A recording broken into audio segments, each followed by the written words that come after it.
Welcome to Second Take, the show that takes a look at the issues behind the news. The DMRE has conducted an intense set of consultations on an updated integrated resource plan for electricity this week. Terence Creamer joins me to discuss what's new and what's next. Hi, Terence. Hi, Chanel. Remind us of the background to these consultations. Well, we've got an integrated resource plan of 2019, which itself took many, many years, from 2010 to 2019, to be updated, and was immediately outdated by the time it was published. That's just the nature of the beast. These plans really need to be updated yearly to stay current. But there's now been a process of trying to update the 29 version, and in January a draft document was released for public comment, and there was a limited public comment period then, mostly online, all online, but many responses written to the department, over 4,000 responses, mostly critical of the plan, very gas heavy. There were concerns about the demand outlook, the technology costs. No one agreed with those.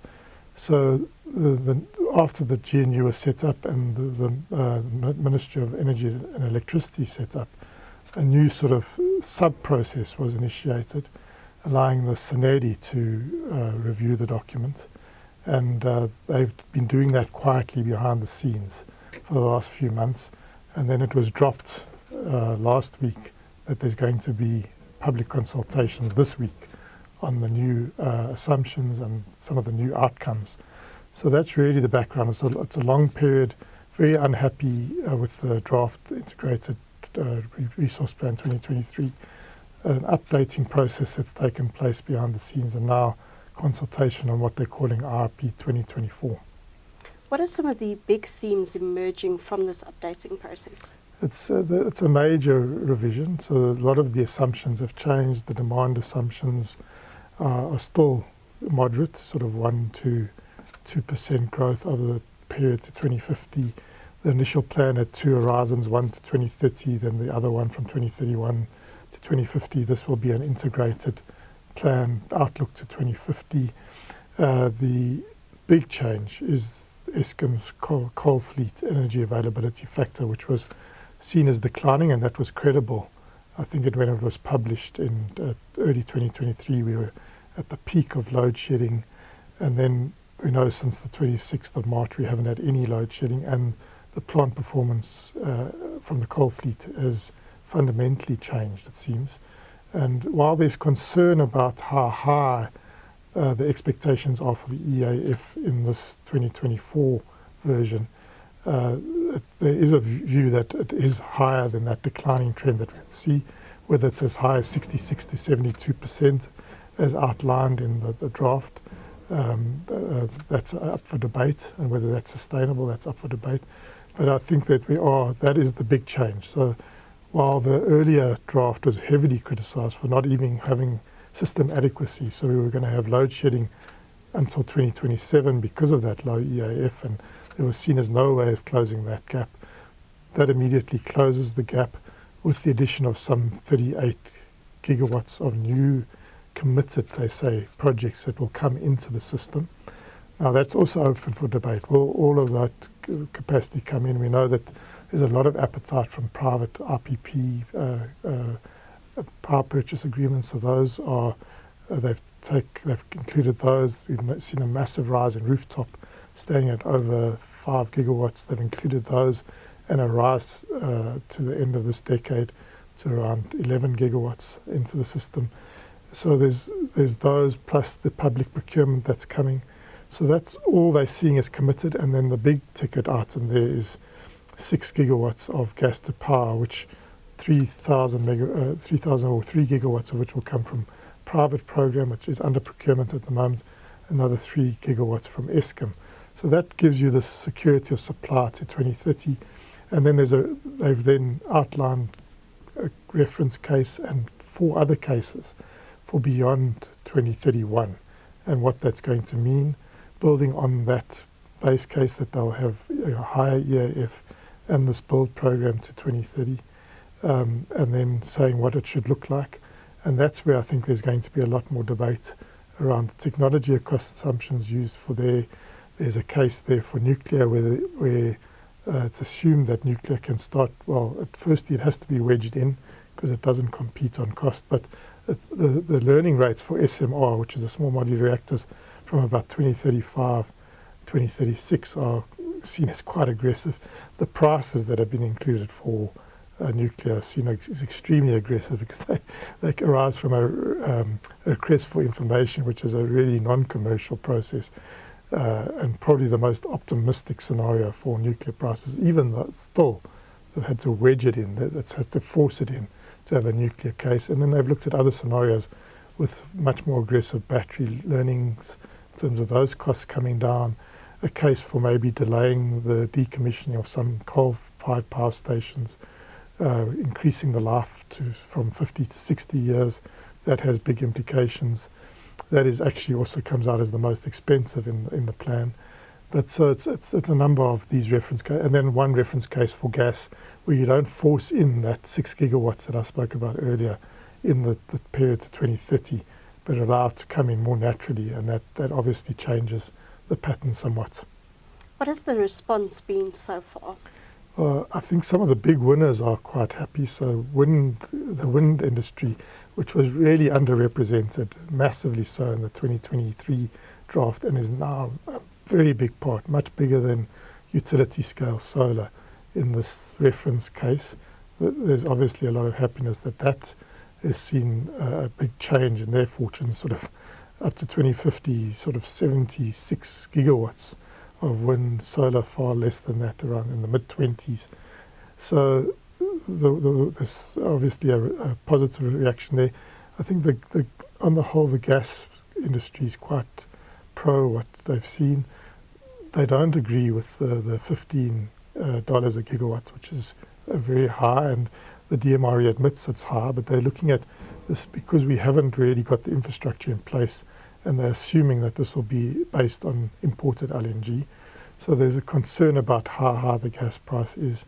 There's concern about what capacity factors some of these plants are going to be operating at, whether if gas is going to be operating at a very high capacity factor, obviously it changes the cost profile massively. If it's lower, it makes it much steeper. So there's a number of concerns around some of the, especially around the technology cost of something. I spoke about the nuclear ones up front. Those seem extremely optimistic. But I think there's generally a feeling that Sanedi and the DMRE have done a really diligent job of trying to go through the numbers, try to take in the concerns that were raised from the 4,000 responses and try and respond to those. So there's a bit of a positivity around that. There was initial massive concern about the timeframes. I mean, told on Thursday last week that there's going to be a consultation starting on Tuesday to Friday. The next week, no documents had been published. So there's still a bit of concern around it. I think rightly so, around whether this is a fair process. And we'll have to see, because now what's going to happen is the report will be drafted, and then we'll go through an internal review within Sanedi, and then a Chinese research institute is going to also apply its mind before it gets put back into the public domain. So there's still concerns around the process, but I think there's definitely appreciation that definitely the DMRE seemed to listen and seemed to respond. So there's an appreciation for that, and it's a fairly professional response in terms of the way they've laid it out and given their rationale for why some of the technology costs are higher, why the demand looks like this, why they feel this EAF is justifiable. So they've been able to defend it and done quite a good job in terms of that. What will happen after the consultations? So the next step is to finalise this report, and as I say, go through these benchmarking exercises, one internally within Sanedi and one with the Chinese Research Institute. It will then hopefully get published for us to all see, we hope. That's the sort of commitment that's been made. But there's not really a commitment to opening consultation thereafter. All the commitment is that you'll see that we can have some bilaterals with you. If you're really concerned, come and see us. Make it clear in your email request, what your area of concern is, and then we'll try have those bilaterals. But there's certain formal processes that have to take place thereafter. The report will have to then be consulted by the social partners at NEDLAC, and they're looking at starting that process in January. Then once that's done, and that process traditionally has been very, very long, months, and they're looking at trying to keep it down to a maximum of 2 months. Then it enters the part of the cabinet approval processes. Now there's a number of stages. First there has to be an internal process around the economic cluster, looking at what this means and aligning certain things like the environment department needs to align, for instance, our NDCs, our national determined contributions, in terms of decarbonisation, that they have to see is aligned. DTRC will want to see that the industrialisation is aligned here. So there's a number of areas that have to be looked at. Then it goes formally into the cabinet committees before being presented to cabinet for final approval. And the sort of line in the sand, and I think most DP appreciate that we need to get this done by the end of the first quarter, which is the end of March next year, that we need to have some certainty, have a new updated plan, broadly consulted. As I say, there's still some concerns around the consultation process, but have this new IRP in place, which then triggers, public procurement, which then facilitates, the approach that people are going to take, like Eskom, got their own build program, has to be aligned to this, like the private PPAs, the utility scale stuff has to be aligned to this. That makes it possible for the regulator to license, etc. But the importance of the IRP versus what it was maybe back in 2010 is probably not. It's not the be all and end all it was, because there's so many moving parts now with the way the industry's changing and the amount of action happening in the private sector, and that will only accelerate under the new regime that will eventually come into force, we hope, under the amended Act. So what the role the IRP is going to play in the future, I think it's going to be interesting to see how it evolves, but I think routine updating is what's needed now. We can't have these very long-winded multi-year processes. We need to have a routine, almost like the annual budget process, where we get an update that it's not so controversial every time. Yes, there'll be contestation and that might affect the next year's IRP, but not having these very long multi-year processes that are very time-consuming, energy draining, and then really trying to be much more transparent, have the data on a central repository that everyone can interrogate, open access. We need to move into that direction because it's too draining. We need to take it out of this cynical political world. What I didn't mention is that the cabinet also has an option to policy adjust the plan.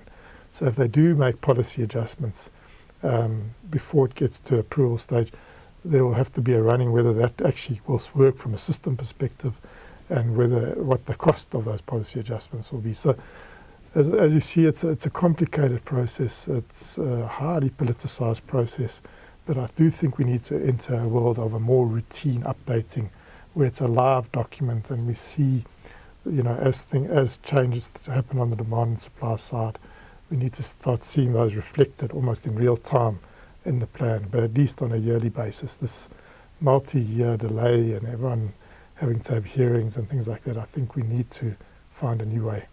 Thank you. That's the second Take Show for this week. Thank you for watching and join us again next time for more news analysis. Also, don't forget to listen to the audio version of our Engineering News Daily email newsletter.